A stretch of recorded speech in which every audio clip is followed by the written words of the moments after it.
Assalamualaikum warahmatullahi wabarakatuh. Alhamdulillah pagi ini kita bisa bersua lagi teman di program rutin kita di Obsesi, obrolan sehat sahur dini hari.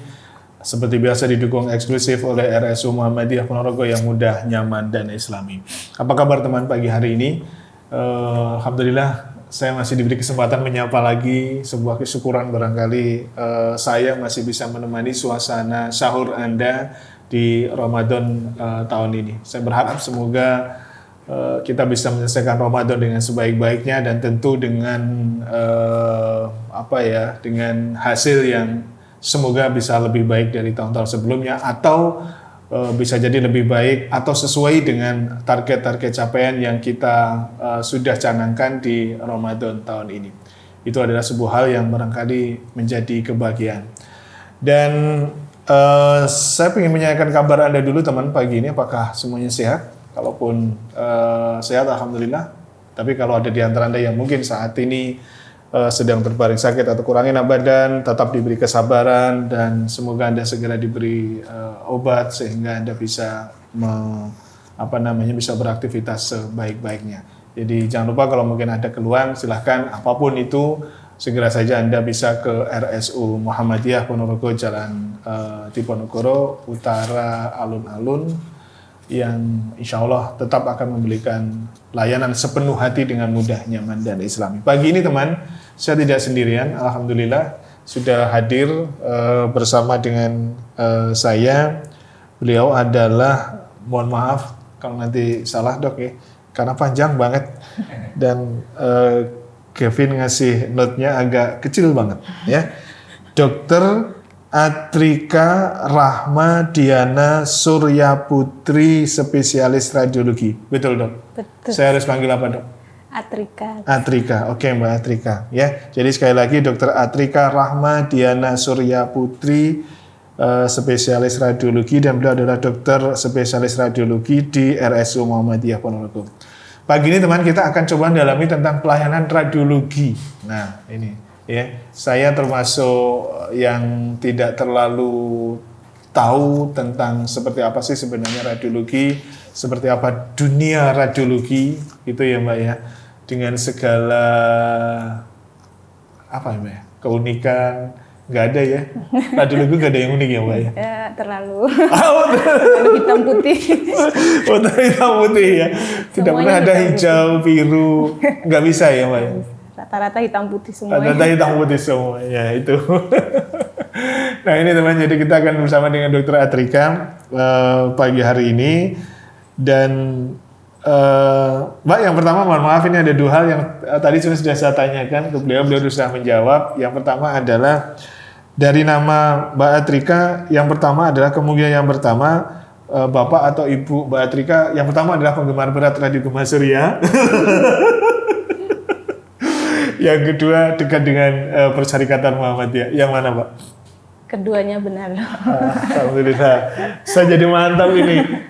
Vin, saya jadi mantap semangat pagi ini ya. Karena kedua-duanya benar. Masih Sugeng? Sinten? Kedua-duanya. Bapak Ibu? Bapak sudah almarhum. Ibu masih ya? Masih. Salam saya untuk Ibu berarti. Oke. Semoga beliau juga mendengarkan pagi ini.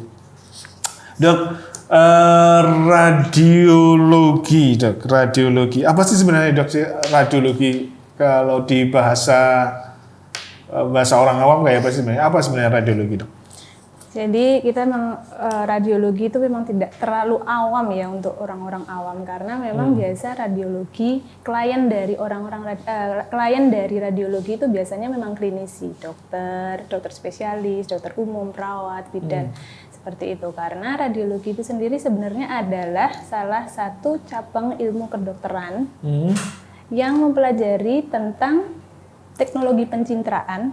Pencitraan itu gambar, digunakan untuk mendiagnosis penyakit. Bahkan sekarang itu sudah bisa digunakan untuk terapi. Nah, dokter spesialis radiologi itu adalah seorang dokter umum yang mengambil spesialisasi radiologi. Gitu. Ya. Ya ini langsung saja dok, tadi sudah saya ingat saya aja dok. Ini radiologi kok terapi dok? Bisa ada terapi. Jadi cabang ini. radiologi baru ini ya? Enggak juga sudah lama, sebenarnya? sudah lama. Oke. Jadi radiologi itu sendiri terbagi cabang lagi. Ada radiodiagnostik, ada radioterapi. Nah, yang di rumah sakit ini seperti saya ini, radiologinya yang radiodiagnostik. Jadi untuk mendiagnostik penyakit. Kalau yang terapi? Radioterapi itu biasanya di rumah sakit besar. Apa perbedaan yang apa ya dok ya? Perbedaan yang mendasar antara radiologi diagnostik dan radiologi terapi. Ya. Nah. Jadi radiologi itu namanya radio transmisi energi sama radio surya. Gitu. Sama-sama menggunakan energi sinar X. Jadi radiologi sinar X untuk radiologi diagnostik menggunakan sinar X untuk mendiagnostik suatu penyakit, sedangkan radioterapi untuk menerapi suatu penyakit. Biasanya radioterapi itu untuk menterapi penyakit-penyakit kanker. Oh, ya, udah agak paham nih. Jadi untuk menerapi yang penyakit-penyakit yang seperti kanker itu ya. Oke. Di kanker kan ada namanya istilahnya kemo, beda lagi. Beda lagi. Kemoterapi itu dia lebih ke pakai obat ya kalau kemo ya. Kalau yang ini kalau radioterapi lebih menggunakan sinar X itu tadi. Oh gitu ya. Agak sedikit sudah paham lah terkait dengan itu ya. Oke. Atau teman-teman barangkali yang sedang ini agak sudah tidak akrab ya radiologi itu biasanya. Nah, biasanya saya langsung buka saja dan pagi ini akan banyak kita bahas, pagi ini dan besok mungkin akan banyak kita bahas ini terkait dengan rongsen ya Dok ya. Jadi orang menyebutnya rongsen itu, nah itu rongsen itu bagian dari radiologinya. Rongsen itu hasilnya kan hitam putih tadi sudah disampaikan oleh dokter. Nah, pencitraan, nah itu pencitraannya Dok ya, hasilnya ketemunya yang seperti film itu ya Dok ya. Oke. Mbak, radiologi ini berkembang sejak kapan sih, Dok? Atau ceritanya kayak apa sih sebenarnya? Nah, ini saya pengen sejarah ini. Kuliah lagi nih kita pagi ini. Jadi tidak banyak yang tahu kalau radiologi itu sebenarnya luas. Jadi orang-orang masyarakat umumnya taunya radiologi ya ronsen itu tadi. Sebenarnya radiologi itu ada pemeriksaan, itu kan jenis menggunakan teknologi pencitraan. Teknologi pencitraan itu bisa, pertama yang paling sederhana itu radiologi konvensional yang biasa disebut dengan ronsen. Radiologi konvensional, kemudian USG, itu termasuk radiologi, CT scan, MRI, fluoroskopi. USG itu mohon maaf yang biasanya untuk ibu hamil. Ya. Nah, itu gampangannya lah ini aja ya. Terus yang CT scan biasanya kena stroke dan sebagainya. Itu arahnya kan di CT scan ya, sama MRI. Terus ada lagi? Ada macam-macam, itu nanti dibagi lagi pemirsaannya.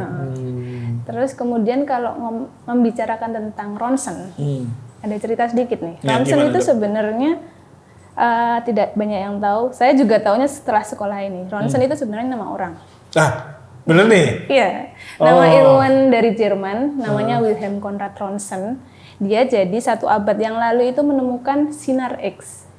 Jadi singkat cerita, sinar X inilah yang digunakan untuk salah satu tindakan yang dipakai di radiologi, yaitu ronsen itu. Makanya tindakan ronsen. Nggak cuma ronsen, CT scan juga menggunakan sinar X.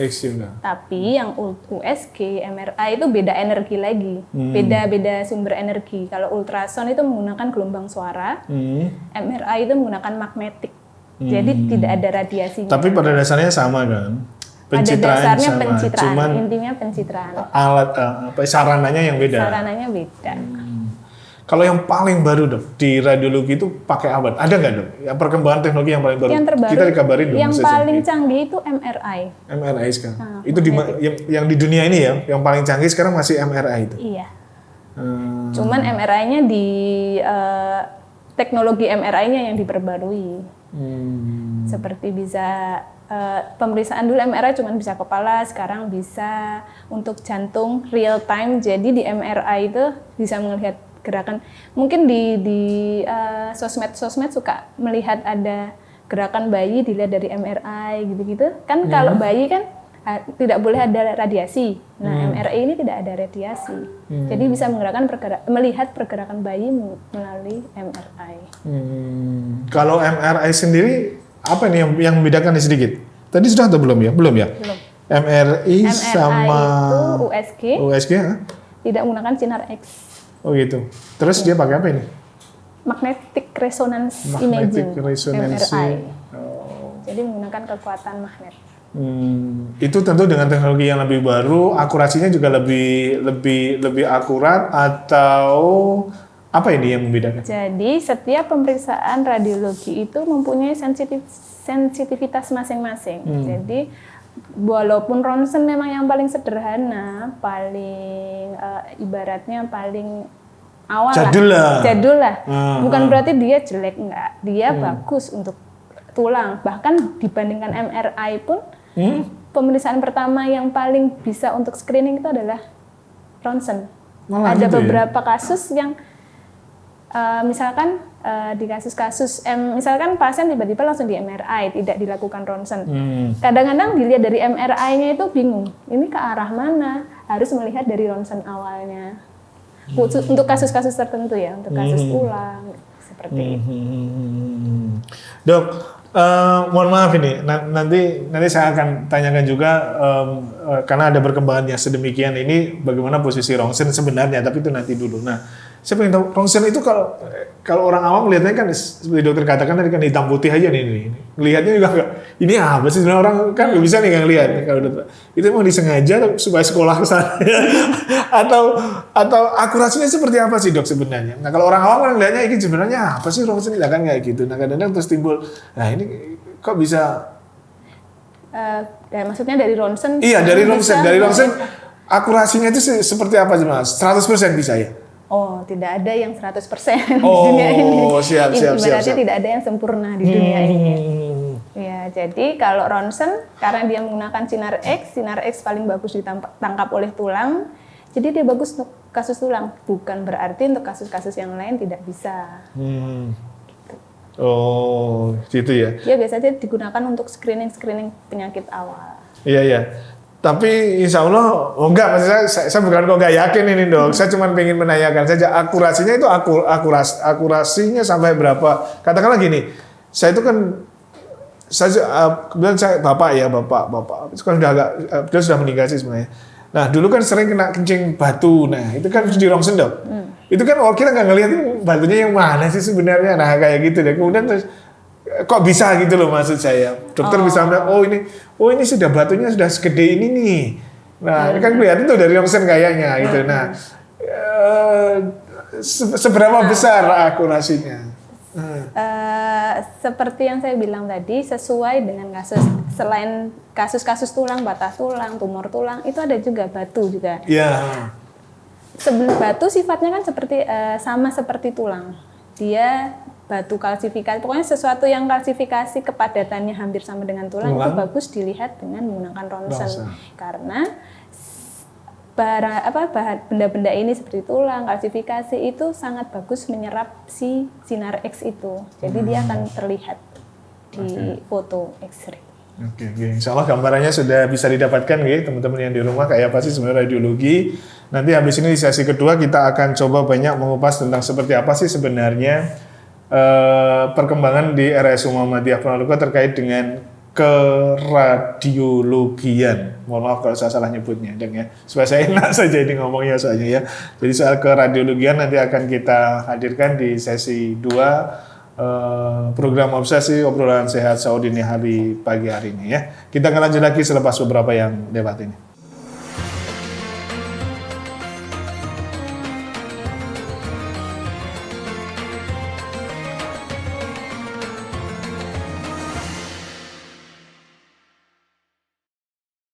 Baik, kita lanjut lagi teman, masih di obsesi obrolan sahur, obrolan sehat sahur dini hari pagi ini didukung sepenuhnya oleh RSU Muhammadiyah Ponorogo. Saya ingatkan kembali buat teman-teman yang belum menikmati sahur, segeralah dan nikmati sahur karena meski masih agak panjang, tapi mungkin di jam-jam ini memang ada baiknya Anda sudah menikmati sahur. Kemudian jangan lupa untuk berdoa melaksanakan ibadah puasa esok hari ya. Semoga Anda diberi kekuatan karena sahur insya Allah adalah bagian dari ibadah dan semoga Anda mengikuti program obsesi ini adalah bagian dari sahur Anda dan semoga ini bagian dari ibadah Anda. Amin. Makanya jangan sampai lupa ya. Oke, saya balik ke Dokter Atrika lagi dok.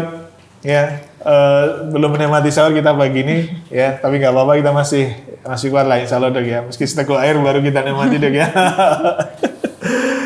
Dok, seperti tadi sudah saya sampaikan, seperti apa sih sebenarnya perkembangan keradiologian di RSU Muhammadiyah Ponorogo? Jadi seperti apa? Karena ini tentu teman-teman semua sudah ingin tahu seperti apa sih sebenarnya kemampuan radiologi yang ada yang dimiliki oleh RSU Muhammadiyah ini. Seperti apa dok?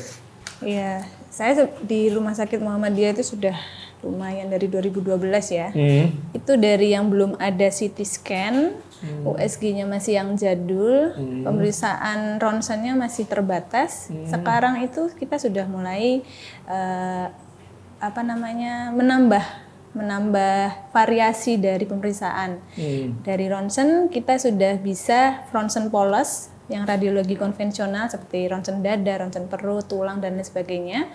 Kita bisa juga melakukan radiologi konvensional dengan menggunakan kontras, media kontras. Jadi pasien biasa minum suatu zat yang untuk mewarnai jaringan.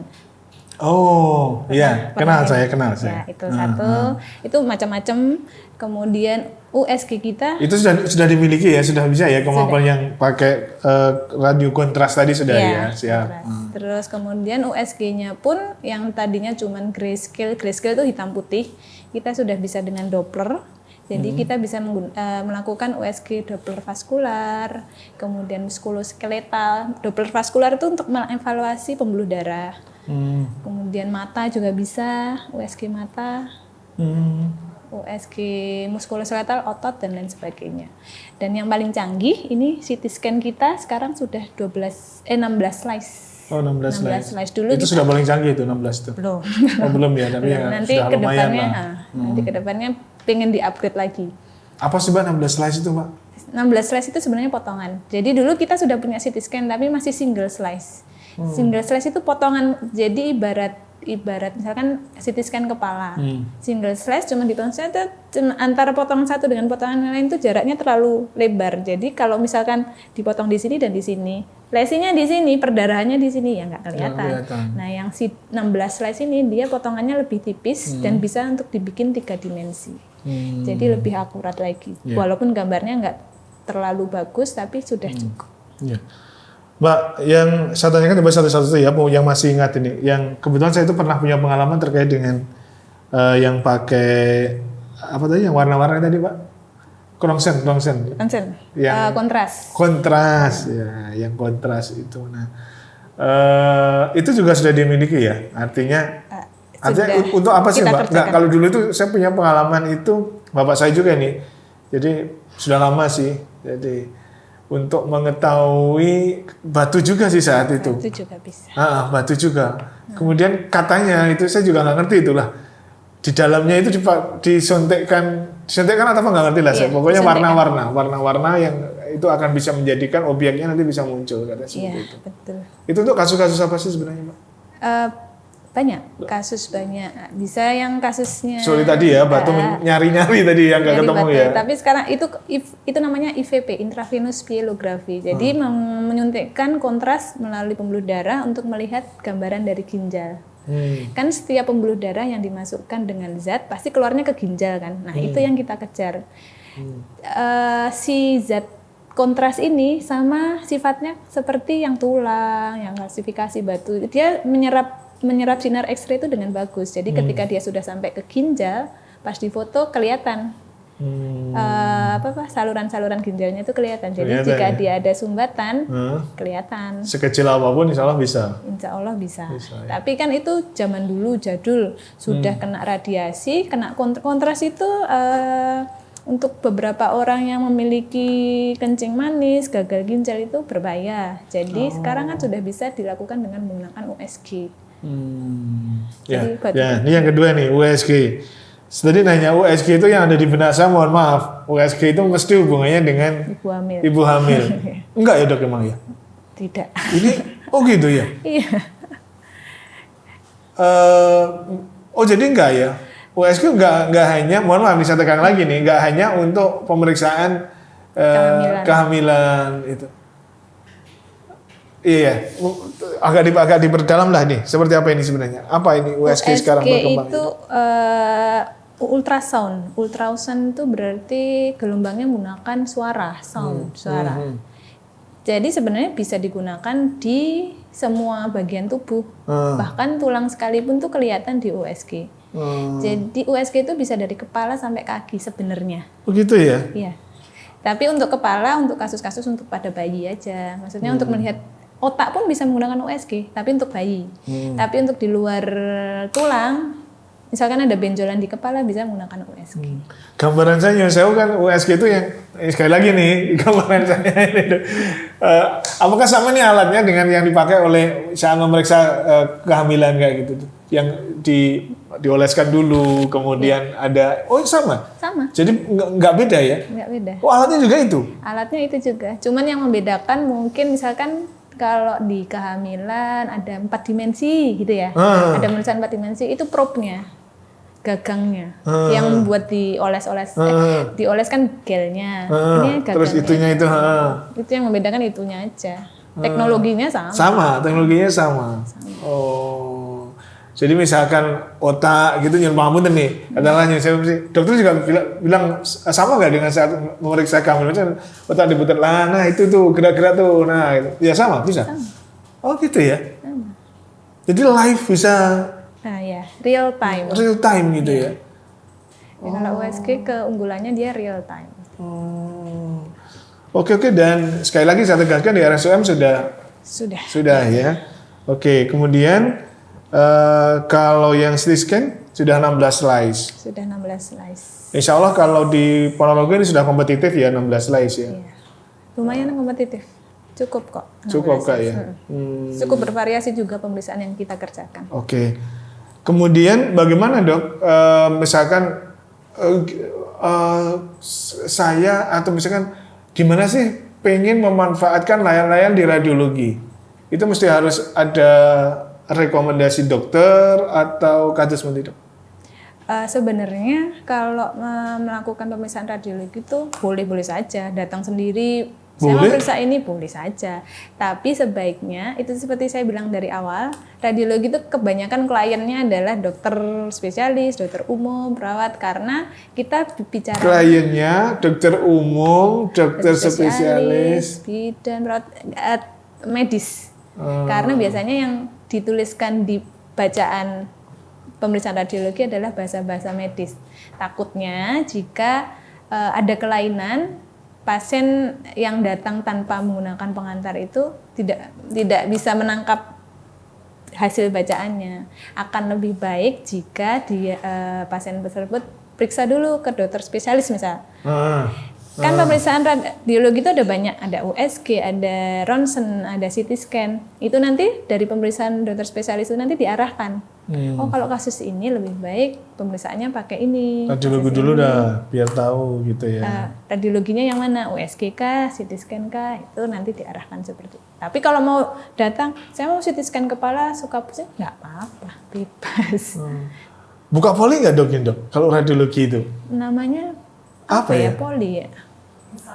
Instalasi. Jadi artinya menerima pasien secara langsung nggak? Bisa selama dia punya pengantar ataupun tanpa pengantar pun bisa.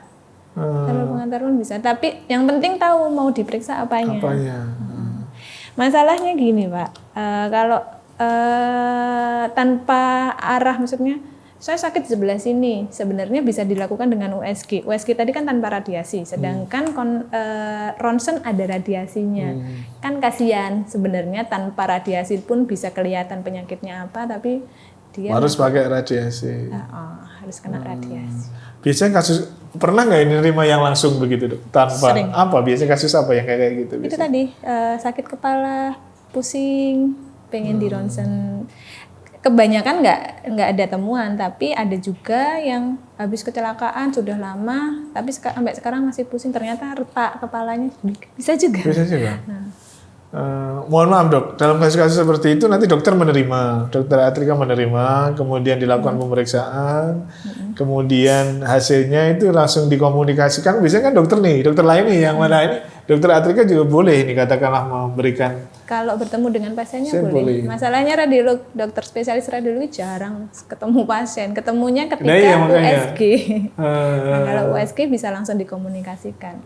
Yang paling sering permintaan sendiri itu USG memang. Jadi datang saya ingin USG ini, kan bisa sambil ngomong. Mohon maaf, ngeluarin resep nggak dok?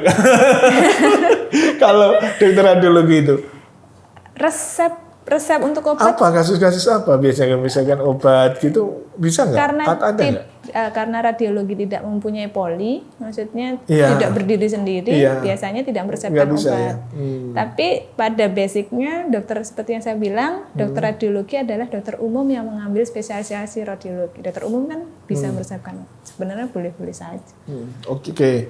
Jadi dengan kemampuan-kemampuan seperti itu, insya Allah kalau masalah keradiologian RSUM sudah tidak ada sudah tidak ada masalah lagi ya dok ya. Oke. Alat-alat sekali lagi nih saya ingin tegaskan alat dalam kondisi yang safe, yang bukan safe sih, kalau safe sudah safe ya dok ya. Artinya sudah terupgrade lah mungkin seperti itu ya dok ya. Oke. Nah itu teman, jadi silahkan kalau teman-teman barangkali ingin mendapatkan layanan keradiologian bisa di RSU Muhammadiyah Ponorogo, nanti bisa bersama dengan Dr. Atrika Rahma Diana Surya Putri ya, panjang banget ya, tapi alhamdulillah bisa terbaca dengan baik pagi hari ini ya. Dok, insya Allah kita besok masih ada waktu lagi, besok kita ketemu lagi insya Allah. Saya paksa dokter untuk bisa hadir pagi-pagi seperti ini di studio Obsesi ini, obrolan sehat sahur dini hari, dan semoga dari obrolan sederhana kita ini kita bisa memberikan manfaat dok ya buat teman-teman yang sedang menikmati sahur pagi ini. Insya Allah kita besok akan banyak ngobrolin terkait dengan rongsen ya dok ya. Jadi itu boleh nggak saya punya ilmu dasar radiologi itu boleh ya? Rongsen itu? Enggak juga? Boleh. Nah itu karena yang paling dulu teknologinya rongsen ya. Sebelum USG, CT scan, MRI itu kan mesti rongsen ini ya dulu ya. Oke. Baik, kita akan membahas seputar itu teman. Semoga ini Anda bisa mendapat gambaran terkait dengan seperti apa sih apa itu rongsen, barangkali meski sebagian teman-teman mungkin sudah tahu, tetapi barangkali lebih detailnya lagi besok kita akan coba hadirkan masih bersama dengan Dr. Atrika. Dokter, untuk pagi ini terima kasih banyak. Semoga apa yang kita sampaikan bisa memberikan manfaat. Selamat pagi dan Assalamualaikum warahmatullahi wabarakatuh.